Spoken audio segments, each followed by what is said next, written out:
The story exposes a secret society called the Illuminati. This shadowy group has a very real secret. It's a story of money, murder, and mystery right here in the Valley.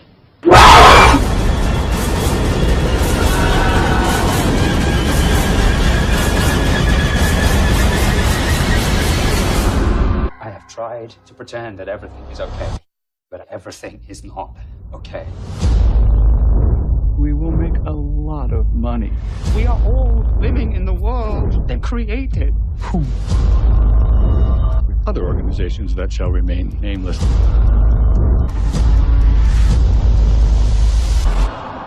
How far are you willing to go to change the world?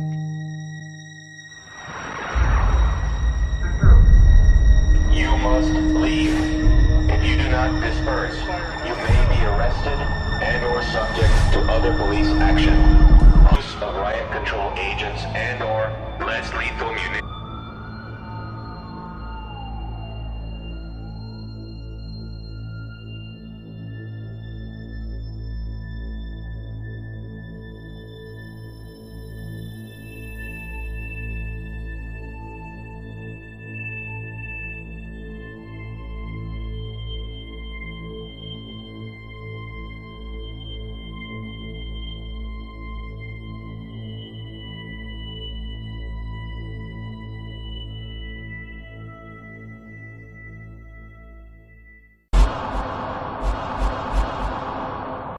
How far are you willing to go to change the world?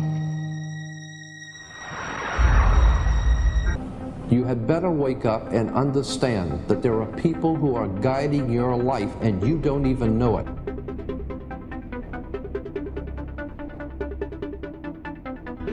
If you think about media and technology, they're delivering content that is shaping our society. They're shaping our politics, they're shaping our national discourse, and most of all, they're shaping our children's brains and lives and emotions. We estimate there's somewhere north of 1 billion people who use the internet every single day. That's just a reach that hasn't existed before in terms of media. Our kids today live on Facebook and cell phones. The diversity of the platforms means that those images are impacting your kid 24/7, and whatever restrictions existed when we were growing up simply don't exist today. Girls get the message from very early on that what's most important is how they look, that their value, their worth, depends on that. I got a call one day from an attorney woman I knew, and she said, "Would you like to meet one of the Rockefellers?" I said, "Sure, I'd love to." And we became friends, and he began to divulge a lot of things to me. So he said to me one night, he said that there's going to be an event there, and out of that event, you're going to see we're going to go into Afghanistan, so we can run pipelines from the Caspian Sea. We're going to go into Iraq to take the oil and establish a base in the Middle East, and we're going to go into Venezuela and try and get rid of Chavez. And the first two they've accomplished. Chavez they didn't accomplish. And he said you're going to see guys going into caves looking for looking for people that they're never going to find. You know, he was laughing about the fact that you have this war on terror. There's no real enemy. He's talking about how by having this war on terror, you can never win it because it's an eternal war. And so you can always keep taking people's liberties away. And I said, how are you going to convince people that this war is real? He said, but the media. The media can convince everybody it's real. I mean, you know, it's just that you keep talking about things, you keep saying it over and over and over again, and eventually people believe it. You know, you created the Federal Reserve in 1913 through lies. You create 9/11, which is another lie. Through 9/11, you're fighting a war on terror, and now all of a sudden you go into Iraq, which was another lie, and now they're going to do Iran. You know, and it's all one thing leading to another, leading to another, leading to another. Now, I would say, what are you doing this for? What's the point of this thing? You have all the money in the world you ever want. You have all the power. I said, you know, you're hurting people. It's not a good thing. And he would say, what do you care about the people for? Take care of yourself and you take care of your family. And then I said to him, what are the ultimate goals here? He said, the ultimate goal is to get everybody in this world chipped with the RFID chip and have all money be on those chips and everything on those chips. And if anybody wants to protest what we do or violate what we want, we just turn off their chip. We have a Florida family who are really pioneers in a brave new world. They have volunteered to be the first ever to have microchip identification devices implanted into their body. After 9/11, I was really concerned with the security of my family. I wouldn't mind having something planted permanently in my arm that would identify me. Most people still today think that all entertainment to do with movies, drama, is therefore nothing more than their entertainment. It never ever was that case. Of course, television can't perform such miracles as this, yet. But perhaps there's no harm wishing that it could. The greatest social messages are promoted through movies and drama, high drama, through the fixation of emotive sequences, emotional sequences, not logical, factual sequences, but pushing points across in an emotional way which register and fix in the mind. So emotional content is very, very important, rather than going through an actual discussion or an argument using logic and facts. There's no debate. And when you're being downloaded through fiction, your guard is down, the censor part of your brain is not in action. It isn't saying, yes, I agree with this, I disagree with that, as you would in a debate or a lecture. You're actually in an alpha state, being completely downloaded with new ideas. About 100 years ago, this big organization with many branches, they wanted to rule the world basically using Britain as a nucleus of a system, an embryo, which also was going to be joined with the US under the Anglo-American establishment, wrote about the kind of culture and the changes of culture over a 100-year period that they would actually design, implement and bring in. And H.G. Wells talked about it too. He talked about arenas. He says arenas could be put up across the world for sports, for instance. Now at that time, sports was something that children, school children were into. Adults became adults and got onto adult things. So it was unimaginable at the time that people could actually believe that there was even a need for adult sports and entertainment, never mind having arenas built across the world. But he said we can do this, and foist basically a sports culture for the males. Using a tribal system. We're all tribal to an extent, that's why we even bother to vote for a tribal leader. This is well understood, that's why we're supplied with these leaders. And because the average man was to become more disengaged from his own destiny, as the expert class arose, it was decided that the males would get their outlet basically, gradually becoming helpless as males through sports. Therefore they'd have a tribal team they could identify with. They could cheer them on as they were winning. In their own personal lives, they were getting nowhere. They were getting disenfranchised in a sense as experts took over decision making for them in all kinds of fields. So this was psychology at use, planned before they even implemented the sports. When radio came along, of course, they used that to the maximum. Sports for the men, soaps basically for the women. And then in came television, as I say, with its alpha state, its hypnotic state. And sure enough, around the 1960s, really, 50s and 60s, it took off. It really, really took off. And men became glued on Saturday nights to the sports shows. A culture industry, which is called by its own the culture industry. The Soviet Union had a department called the culture industry. Their actors and directors were called the cultural leaders, because they would, like a computer, people are like computers, all you have to do is keep giving them new updates every so often, and you can change an entire country or a nation or a block of nations. We're all getting the same upgrades at the same time along certain paths. Today we call it political correctness.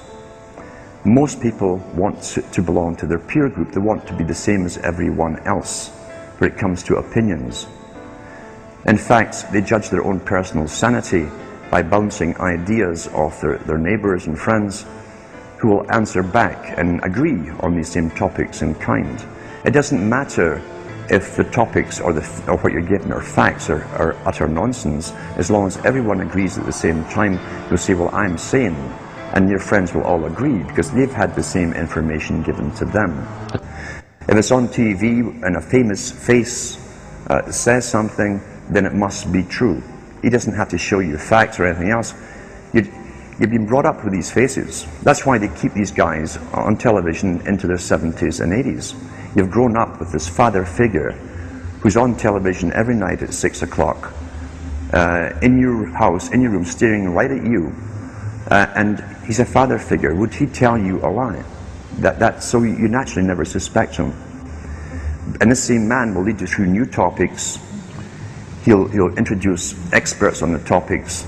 They'll have a little summary at the end of every talk, and you are now left with the conclusion that's presented to you. You don't arrive at it, it's given to you, and it's good enough for you. We're programmed today perfectly, just like machines.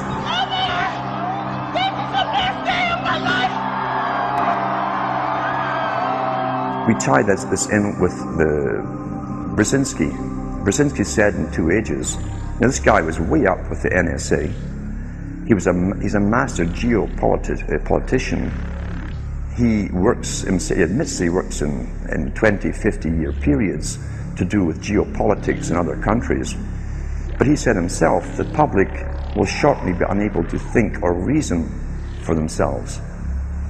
He was meaning by the form of information that was given to them, the type, the formulas that were in use then in the 1970s. He says, eventually they'll be unable to think or reason for themselves. And eventually, he said, they will expect the media to do all their thinking and reasoning for them. Well, that's happened today. That's why people today can't think outside of the programming from television. This is a scientific dictatorship which Bertrand Russell said, and the Huxleys said, both Aldous and Julian Huxley said they would bring in the scientifically controlled society. We are in process of developing a whole series of techniques which will enable the controlling oligarchy, who have always existed and presumably always will exist, to get people actually to love their servitude. This is seems to me the ultimate in malevolent revolution, shall we say.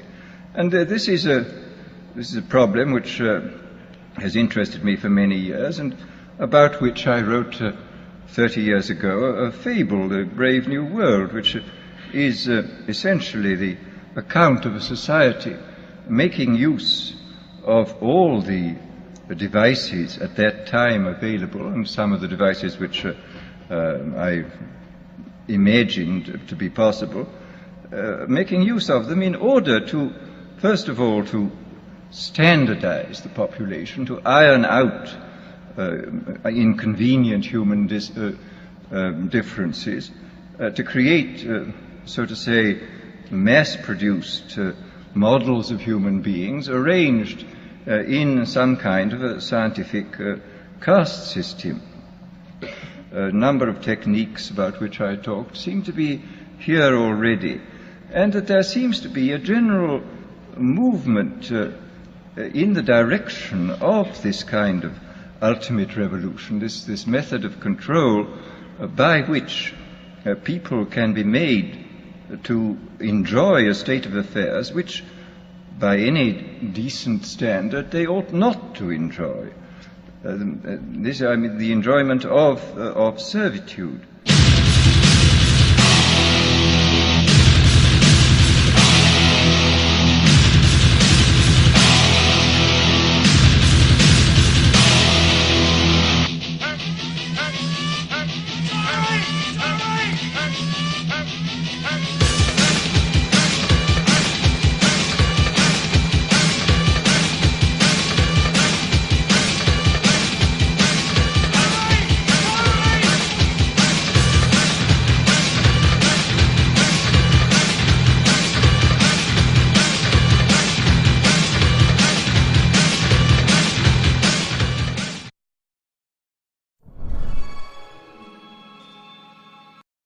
The story exposes a secret society called the Illuminati. This shadowy group has a very real secret. It's a story of money, murder, and mystery right here in the Valley.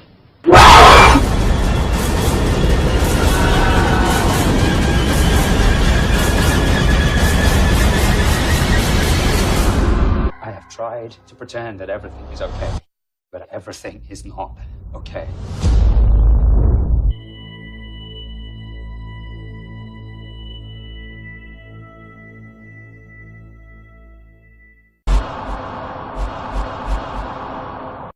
How far are you willing to go to change the world? You had better wake up and understand that there are people who are guiding your life and you don't even know it.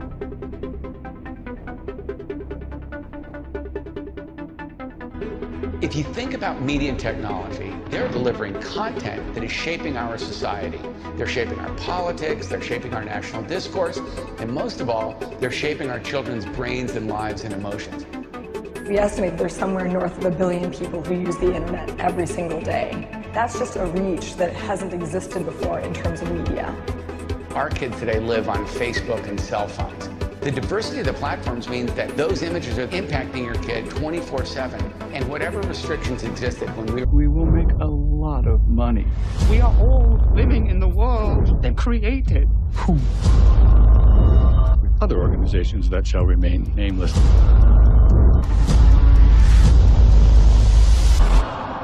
How far are you willing to go to change the world?